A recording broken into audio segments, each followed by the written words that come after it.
সুফিয়ান সাউরি রাহমাতুল্লাহ আলাইহি নামে একজন বিশাল বড় বুজুর্গ আল্লাহওয়ালা বান্দা একদিন কাবার হাতিমের ভিতরে বসা মাতাফের মধ্যে বসে বসে জিকির আজকার করে ইবাদত করে।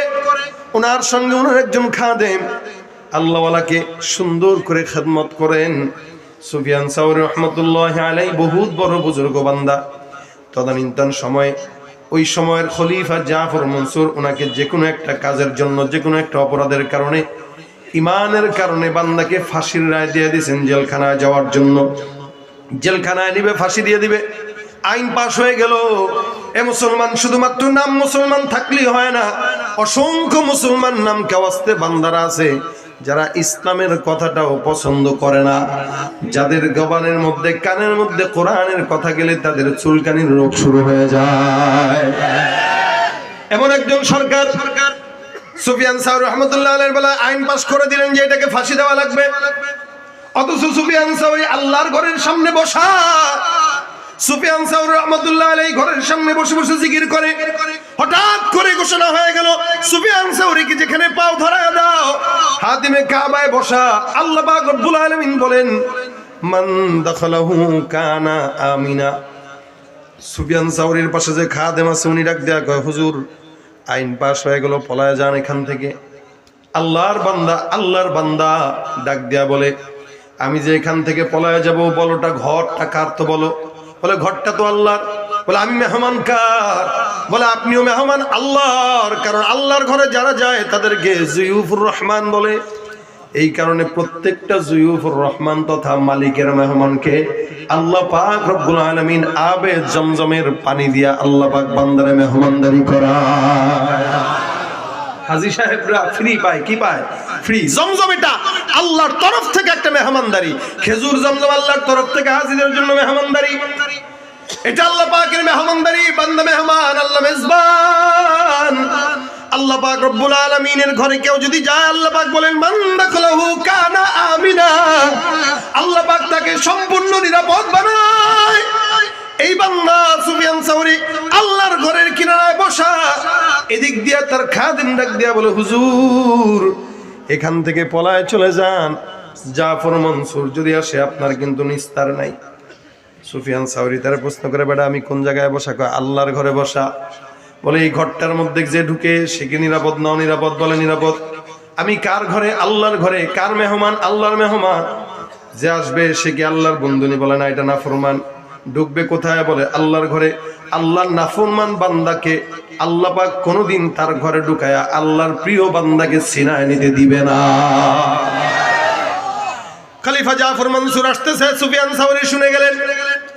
এদিক দিয়ে খাদেম বলে, হুজুর কোন জায়গায় লুকায় যান, আত্মগোপনে যান। সুফিয়ান সাউরি ডাক দেয়া, আমি আমার মেহমান, আমি আল্লাহর মেহমান, আমি আল্লাহর ঘরে আছি। এই জায়গায় মুলতাজাম দেখা যায় বাইতুল্লাহর দরজা থেকে নিয়ে হাজরা আসওয়াদ পর্যন্ত একটা জায়গা, যেই জায়গাটার মধ্যে বান্দা কোন জিনিস যদি দোয়া করে আল্লাহ পাক রব্বুল আলামিন বান্দার দোয়াটার সাথে সাথে কবুল করে নেয়। ওদিকে পাশে হাজরা আসওয়াদ, কোন বান্দা যদি চুমা খায় আল্লাহ পাক বান্দার গুনাহ মাফ করে দেয়। নবী বলেন কেউ যদি একবার তওয়াফ করে, উমরা করে, আল্লাহ পাক সদ্য ভূমিষ্ঠ সন্তানের মতো বান্দাকে নিষ্পাপ বানায় দেয়। সুফিয়ান সাউরি রাহমাতুল্লাহ আলাইহি মুলতাজামের মধ্যে দাঁড়ায় গেছেন, হাত দুইটা ওখানে দিয়া ডাক দিয়া বলে, আল্লাহ এখানে আমি তোমার একজন নাখান্দা গোলাম, তোমার একজন বান্দা গোলাম হয়ে তোমার ঘরের মেহমান হয়ে তোমার ডাক দেই মালিক। ওই যে শুনলাম দূর থেকে একজন নাফরমান আসবে আমাকে হত্যা করার জন্য এখানে আসে, আল্লাহ আমি নাকি এখানে পলায় যাব, এখান থেকে আমাকে পলায় যাওয়ার জন্য আমার খাদেম বলে, আমি তোমারে বলতেছি মালিক, যেই বান্দা তোমার গোলামি করে, গভীর রাতে তোমার জন্য তাহাজ্জুদের বিছানায় দাঁড়ায়, সারাদিন তোমার জন্য রোজা রাখে, নিজেকে সংযমী রাখে, গুনাহ করে না, জিকির প্রতিটা নিয়ত যেই বান্দা তোমার জন্য করে, সেই বান্দাকে মারার জন্য যদি কোনো বেঈমান মক্কার মধ্যে ঢুকে, আজকের পর থেকে তুমি মাওলার সঙ্গে আমার সম্পর্ক থাকবে না। আল্লাহ পাকের সঙ্গে এভাবে সুন্দর করে কথা বলতেছেন। ওদিক দিয়া খাদেমটা ডাক দিয়ে বলে, হুজুর এমন কোন কথা বলবেন না যে এই কথার মধ্যে ইমানের মধ্যে গলত সৃষ্টি হয়ে যায়, ইমান নষ্ট হওয়ার সম্ভাবনা থাকে। এমন কোন কথা আল্লাহর সঙ্গে বলবেন না, কারণ আল্লাহ তো আপনার ইবাদতের জন্য ঠেকানা। সুফিয়ান সাউরি ডাক দিয়া বলে, যেই বান্দা তার আল্লাহর গোলামি করে, আল্লাহ তো সেই বান্দার জন্যই ঠেকা, কারণ বানাইছে তো গোলামির জন্যই। আমি বান্দা আল্লাহর গোলামি করি, কেন আমার মাওলা আমার গোলামি করবে না? আমি যেহেতু আমার মাওলার কথা শুনি, কেন মাওলা আমার কথা শুনবে না? আমি 24টা ঘন্টা আমার মালিকের ইবাদতে মগ্ন, দিলের মধ্যে তার ভয় ঢুকা দিলাম, তার ভয়ের কারণে নামাজ ছাড়ি না, তার ভয়ের কারণে কোন বেগানার দিকে নজর দেই না। নজর যখন চলে যায় আস্তাগফিরুল্লাহ বলে জবানটাকে নিচের দিকে রাখি, চক্ষুটাকে নিচের দিকে রাখি, আর মনে বুঝাই না না এটা জমিনে তোর জন্য না, কারণ তোর মালিক জান্নাতে এর চাইতেও ভালো কিছু দিয়ে রাখছে।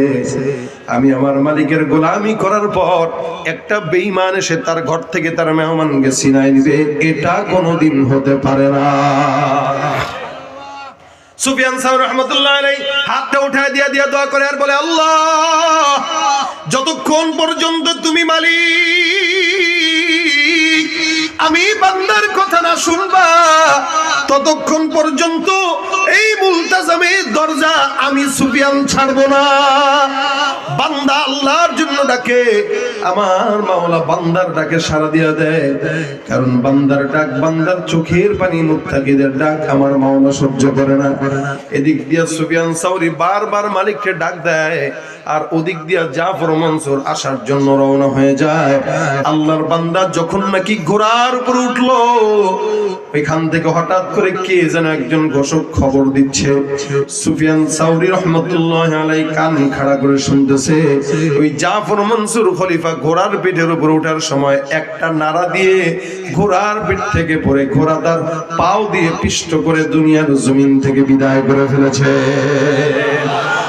এটা আল্লাহ পাক রব্বুল আলামিন মুত্তাকিদের কেমন পাওয়ার দিয়েছে।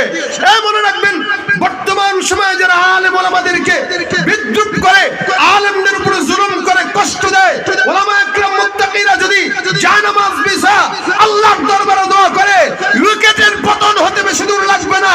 গ্রামের দেশে বসে মসজিদের ভিতরে ঢুকে এখান থেকে দোয়া করবে, এক একটা নাস্তিক তাদের বাসভবনে বসে বসে উইকেটের পতন হয়ে যাবে। ঠিক কিনা ধরে?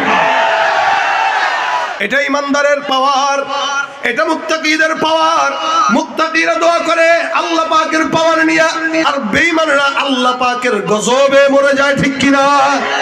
সুফিয়ান সাউরি রাহমাতুল্লাহি আলাইহির দিলের মধ্যে আল্লাহর ভয় থাকার কারণে আল্লাহ পাক তার জন্য গোলাম হয়ে গেছে।